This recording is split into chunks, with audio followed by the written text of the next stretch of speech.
She's here. I'm going to play 2 spots. We'll come out of the spots. I'm going to intro a really cool Bonnie Raitt song. And then my plan is I'm going to get my Walkman. No song. No song. Oh, so I'm going to play the spots, then come on after the spots? All righty then. All right, we'll be back. The WXRV Haverhill, Boston. That's the River 92.5. It's Bob Stewart, 556. And my special guest in the River Music Hall, Tori Amos. Tori, I've been thinking about you nonstop.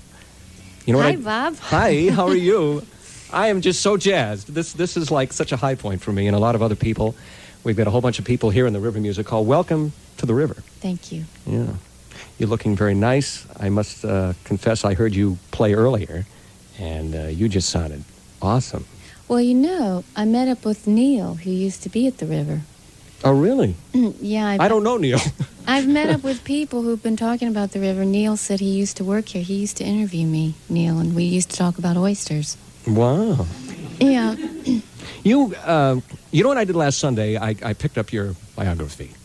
And Oh, you shouldn't have done that. Oh, Those people go on and on and on. What did it say? Oh, it's a beautiful book. Have you seen it yet? Oh, yeah, my father was behind that. Oh, really? He helped the lady that did it, yeah. You had a really interesting life. It's almost like you were, that phrase, born to rock. I mean, it's like almost from the time you were born, you were performing and playing music. I think I had more interesting hairdos, though. If you look at the pictures, we really had the Aquanet. The white can girls, remember? You get the hair to the ceiling so that you can, yeah. Oh, I enjoyed your hairdos. Awesome well, you get to see, you get to see my trashy little look. You get to see the Pat Benatar wannabe. Then you get to see the Lita Ford wannabe. I mean, I go through my metamorphosis. That's right. I like your current style the best. That's my own personal opinion, anyway.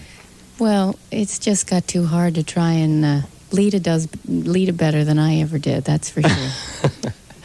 Now, you were a child prodigy, your minister's daughter, and, when you mention child prodigy to most people, they think, oh, wow, that must have been, so amazing. But from what I read, it was a tough time for you in a way, because you had certain things that were expected of you. I think a lot of child prodigies, quote unquote, would tell you that it gets a bit weird. Just because a thing that you love doing, even though nobody means it to be, you have a career at a very young age. Mm-hmm. And you might love the thing that you do, but it becomes quite competitive. And even if you just, like doing math problems, whatever it is, if people want you to do that all the time, it's not as fun anymore. It gets kind of weird. Yeah, all of a sudden you're like a cardboard character. You're not a real person. Well, you're competing. Yeah. At such a young age. It's almost like, especially trying to be a concert pianist at such a young age. Mm-hmm. I remember all the other kids would play their version of hot cross buns and stuff. And I was doing Mozart stuff.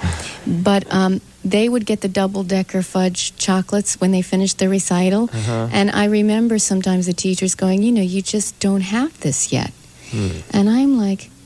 And I certainly don't have that double-decker chocolate either. My goodness gracious. It's a drag. I'm getting hungry now. When you were 6 years old, I thought this was so cool. You wanted to run away with Robert Plant? Yes, 16. That's a few years between 26. friends. Yeah, I did. I didn't know what I would do with him once I had him, but I knew that at 6, truly, that we could eat peanut butter and jelly, and we could talk about bar talk and bars of 5 and all strange kinds of rhythms. Mm-hmm. And why would he be interested in those gorgeous, big, buxom women? They couldn't know about bar talk like I did. And that's all I understood. And I know that's really arrogant, but it didn't mean to be. I was absolutely crushed that he, never found me. Mm. By the way, you were such a cute little girl. I was looking at pictures. You were a real cutie. You really were. Round. Very round. And I think you were wearing some really cool... I saw this one picture of you were wearing some cool shoes. Of course. Yeah, the minute you were born, you were cool. Well, I was a cool nerd. I had my nerd thing, totally, always happening. But I had shoes. So even if I had, the Kmart special, girls, the little faux velvet outfit, I had my go-go boots. And I would save my allowance. Mm-hmm. And I would go and I'd buy my go-go boots, and that was my thing. All right. Well, I'm glad you bought them. When you were 13, what was it like? You played a gay bar when Absolutely. you were 13, and you played some other bars, too. No, and that wasn't at the insistence of your father? Your father at that point wanted you to get a job? Is that true? Yeah, he wanted me to get a job. Better that than getting pregnant, he thought. And the thing about him is, I remember when we played my first gay bar, and he would say to me, what are you going to do if they hit on you? Mm-hmm. And I'm like going, they're not going to hit on me. You're the one we need to be concerned about.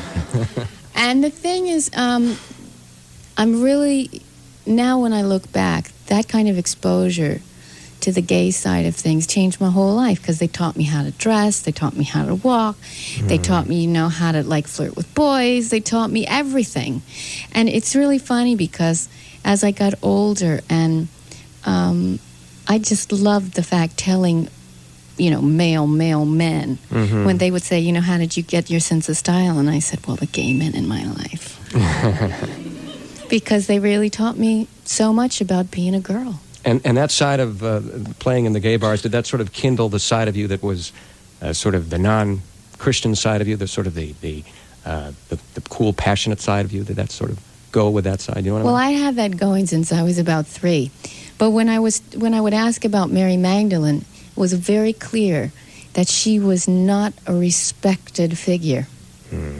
And that always felt kind of weird to me. Like, what are these guys so afraid of? And what are these old bags, or these old women so afraid of about the Mary Magdalene? What did she have that scares the poop out of them? And as I got older, I started to understand. She had, I really believe, this wholeness.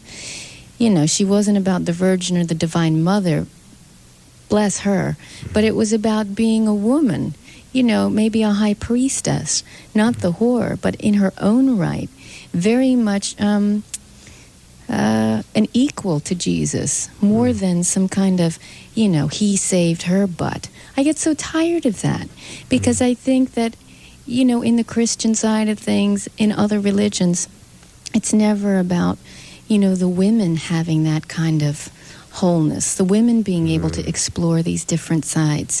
So I really think the Magdalene represented that. Nobody talked about that. So there were a lot of wars over chicken Sunday dinners, yeah.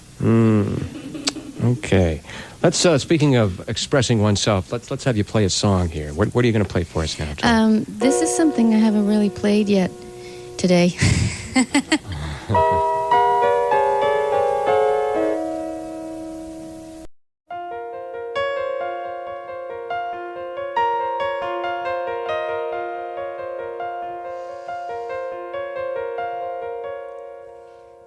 Tuna rubber, little blubbering like glue, yes. And I knew you, pigtails and love, girls when they fall.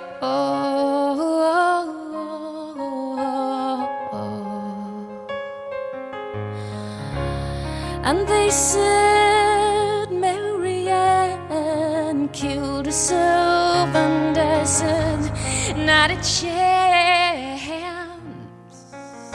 not a chance. Don't you love the girls, ladies, or babes, old bags who say she was so pretty? Why did she crawl down in the old deep ravine? Yeah.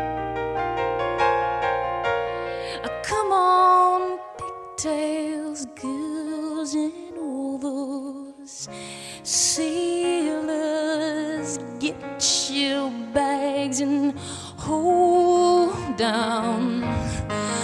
Won't you just hold down? Hold down. 'Cause Ed is watching my every sound. I said, they're watching my every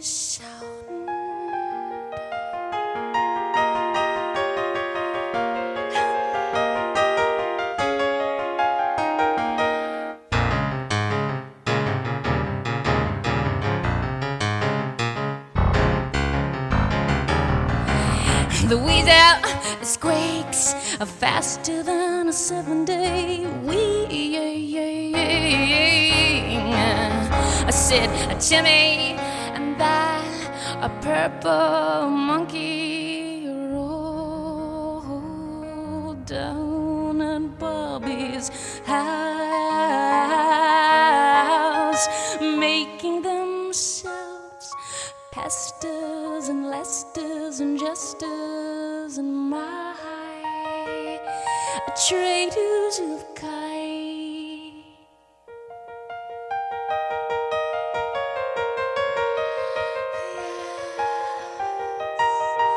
Can you hear me, Marianne? 'Cause I'm just having thoughts. I said I'm just having thoughts of having thoughts, having Marianne.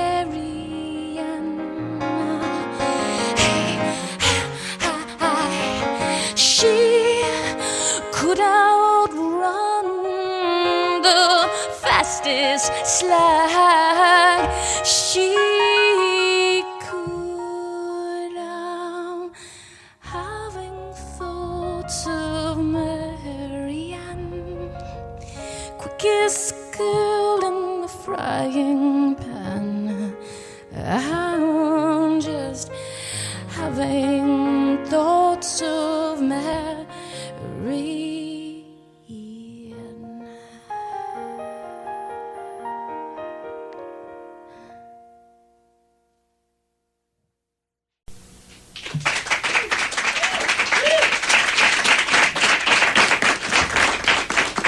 You were truly amazing.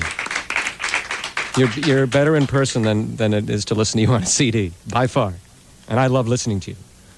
Thank you very much. Speaking of the new CD, you were quoted as saying that the songs on Boys for Pele have to do with your relationships about men in general, not just... Well, inspired by them. Uh-huh. Once I inspired them, though, sometimes I didn't need them around to finish them. It's like, okay, fine, I get the message, go away now. I was really surprised. You said that this is the first album that you had complete and total freedom on? Yeah. That surprises me. That and I guess... That doesn't mean anybody was holding me back. It was just about when you're collaborating with other producers, and I've collaborated with a few, it's very much about a brainstorm. You're kind of like... it's not the same as, even though I had a team of engineers, I had loads of techs on this, it would be about when I would come in and I'd go, I hate that. That sucks. We're getting rid of it. Red light. What they would do, instead of like another producer who would go, no, I really like this. I want to hold on to this. Let's do another take. And you kind of sit there and you go, but I hate this thing, and I know it's going to get used because I know they're going to talk me into it. Because But wait a minute. If it's your album... No, but no. But it's different because a lot of times I think it's about making decisions in the minute.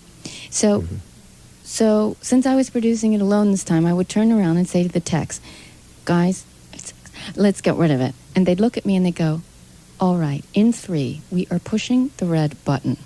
Do you really want to do this? I'd say, yes. Okay, 3, 2, is it for definite? Absolutely, killer. 1, she's gone. And that would be it with the text. I mean, it would be, they'd look at me, they'd say, okay, we want you to know that we just heard you. Are you just having one of your red-headed craziness things, or is it real? And I never turned around to them and say, oh, God, I wish we wouldn't have erased that. So that's how they kind of know. I mean, the truth is they have, like, backups on Tascam, and they have backups on Tascam. I know. But, it was really about making decisions in the moment. And it could have been the wackiest thing, working with the musicians. Sometimes I would show them pictures of the National Geographic, the brain, and go, I want you to play it like this. And they would get it. They would totally get it. George Porter would go, well, why didn't you do that a long time ago? And then it was amazing how certain visual things changed the sound. Was this the best experience you've had doing this album than the others? Well, I can't say that because working with Eric was unbelievable. Working with Eric was fantastic. He produced Under the Pink with me, and he did part of Little Earthquakes. And there are other producers I've worked with and people You know, it's every project, it's its own thing. And so I can't say that, but I will say that playing the harpsichord, playing the boozy, I played with a lot more just, who cares, let's do it. More spontaneity. Yeah, much more of, I had the crew there for 15 hours a day, not knowing when it would feel right. And they would play Ziggy Ball, this game they invented with the ball, and cigarettes. Anyway, it worked. And and then when it was ready to record, it would just happen. So we just hung around the church all day until it happened. Yeah, you recorded this in a church in Ireland. Yeah, County Wicklow. What led you to want to do that in a church? Well, if you're going to go claim your hidden feminine, a good place to go and get it is the church, because I'm telling you, you'll find a lot of them hiding under pews. It's like parts of myself. Oh, there you are. Oh. No, truth. I mean, you know, let's be honest. Religion has not supported women and men exploring all sorts of their sides. They're unconscious. It has not been supportive of, you know, go into the places without shame, without blame, without judgment, and just let yourself really see what's cooking there. Let's hear another song off the album, if we can.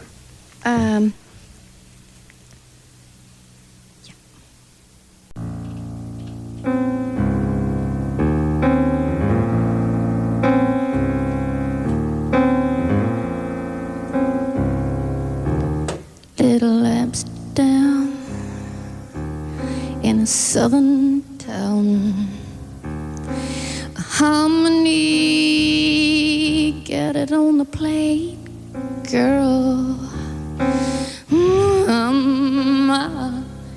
Keep your head down, mama. It wasn't my bullet. Don't take me back to the rain, back to the range. I'm just coming out of the cell in my brain. Don't take me back to the range, back to the range. 'Cause you got to know these days.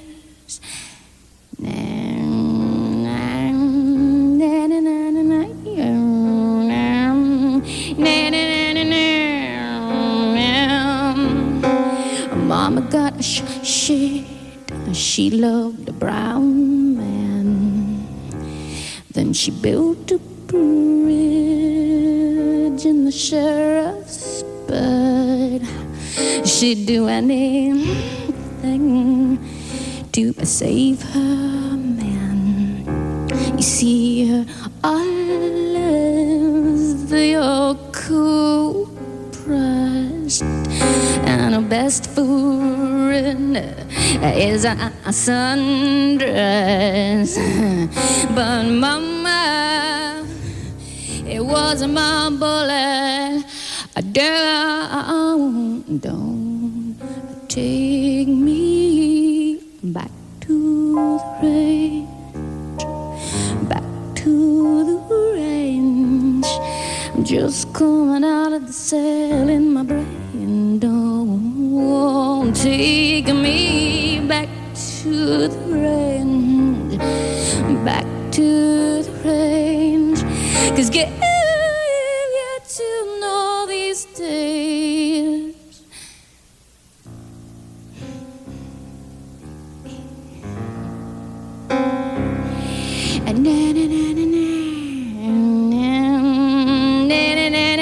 All alone, got a girl in the city. Hey, got a room and a place for two. I gotta go down the phone. I said, boy, you are my Fifth Avenue. Round and around I go. Round and around, this time for keeps. Round and around I go. Round and around, this time for keeps. Father, only you can save my soul. And playing that organ must count for something. Something.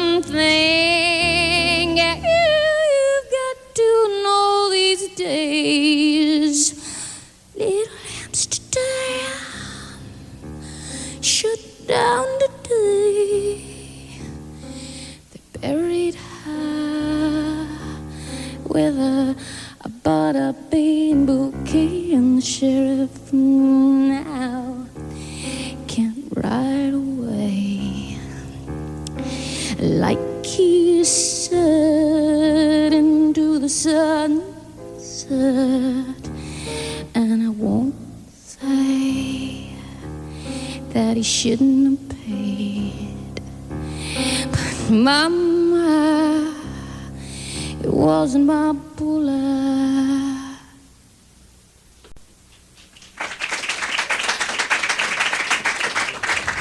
Amazing.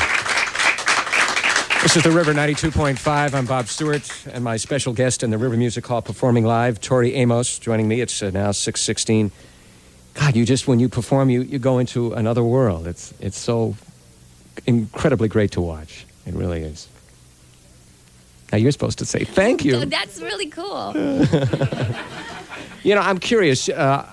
I guess any self-respecting Tori fan knows this, but you had a band before you were on your own called Why Can't Tori Read? I did. And I'm really curious as to what happened with that band? The band was Why Can't Tori Read, and the album was Why Can't Tori Read. And what happened with it? Oh. Well, again, it goes back to the thing about hairspray. I really had that down, but as far as pushing it content-wise, I was more into pushing it as far as my look than I was musically. And I just couldn't accept the fact that I was a piano player. Why not? Well, because, think about it, at that time, being a piano player wasn't, you couldn't join a lot of bands. It was much more about synths and stuff. Mm-hmm. And I think that I was just trying to fit in, but I couldn't avoid it anymore. It just came back to, okay, I'm a piano player, that's what I really do. Yeah. And next. And you had some great people working on that project. You had a guy... Oh, God, Matt Sorum, who's in Guns N' Roses. Yeah. Rock, dude. Yeah, Matt's incredible. And Brad Cobb, who played bass, who's done many projects on his own. I mean, he's really a composer and more of a jazz guy, and he went in that direction. Right. Steve Caton, who I don't know if any of you read the liner notes, but Caton has played on Earthquakes. Caton has played on Under the Pink guitars, and Caton has played guitars on Pele. So Caton is going to come visit me on the road and play a few shows. And you had another guy with Mr., or is that the person we're talking about? No. Steve Ferris. He played a bit on Why Can't Tori Read, which was that very first album. Yeah, that's what I was talking about. But Caton was in the band, though. Mm-hmm. And the band had a falling out before the record was made, so that's why Steve Ferris played instead. But Ferris was wonderful. I mean, it's funny because Caton's the one person, the guitar player, who didn't play on Why Can't Tori Read, but he's played on all the other records. Yeah. So what happened after that band broke up? What happened between that time and Little Earthquakes in 92? Well, it became about a commitment to music. Mm-hmm. And it's the best thing that ever happened to me, that record failing, because I started to lose my intention as a musician, which can really happen. Mm-hmm. I think you can forget why you're doing the thing you love to do when it becomes about outside influences. Okay. Do you have time to do one more song? If you don't, we'll understand. No, it's not about time. Let me think what I would do. Okay, I'll do something. Oh, thank you. Tori Amos on the River 92.5.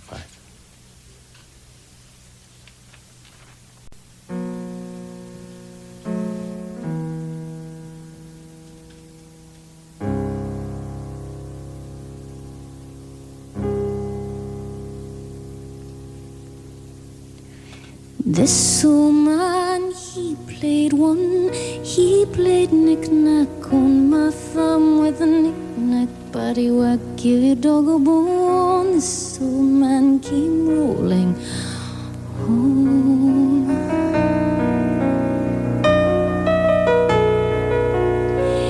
This old man, he played too, he played knick-knack on my shoe with a knick-knack paddywhack. This old man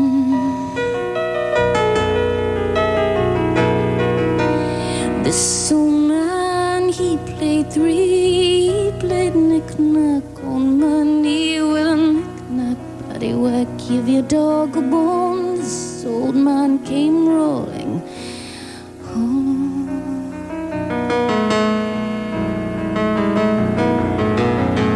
This old man he played knick-knack on with a knick-knack paddywhack.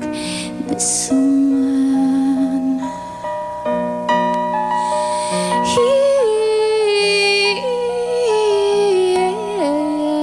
is gonna be free, yes, gonna be, yes, gonna be.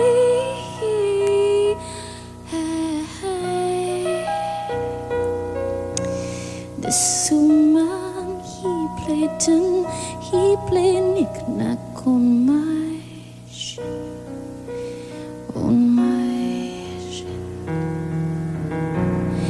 with a knick-knack paddywhack, give a dog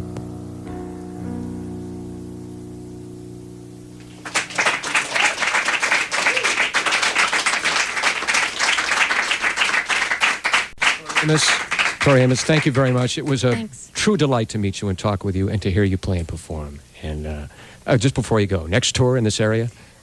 We start the world tour into February in the UK, and we make our way finally to the States, I think early April. So maybe up in Boston in April. Cool. Okay. Thanks for coming. Okay, guys, thanks. Okay. Bye. Good luck. Tori Amos live on the River Music Hall. Great performance. And let's get back to some more music here. All right. Let's have Paul Brady.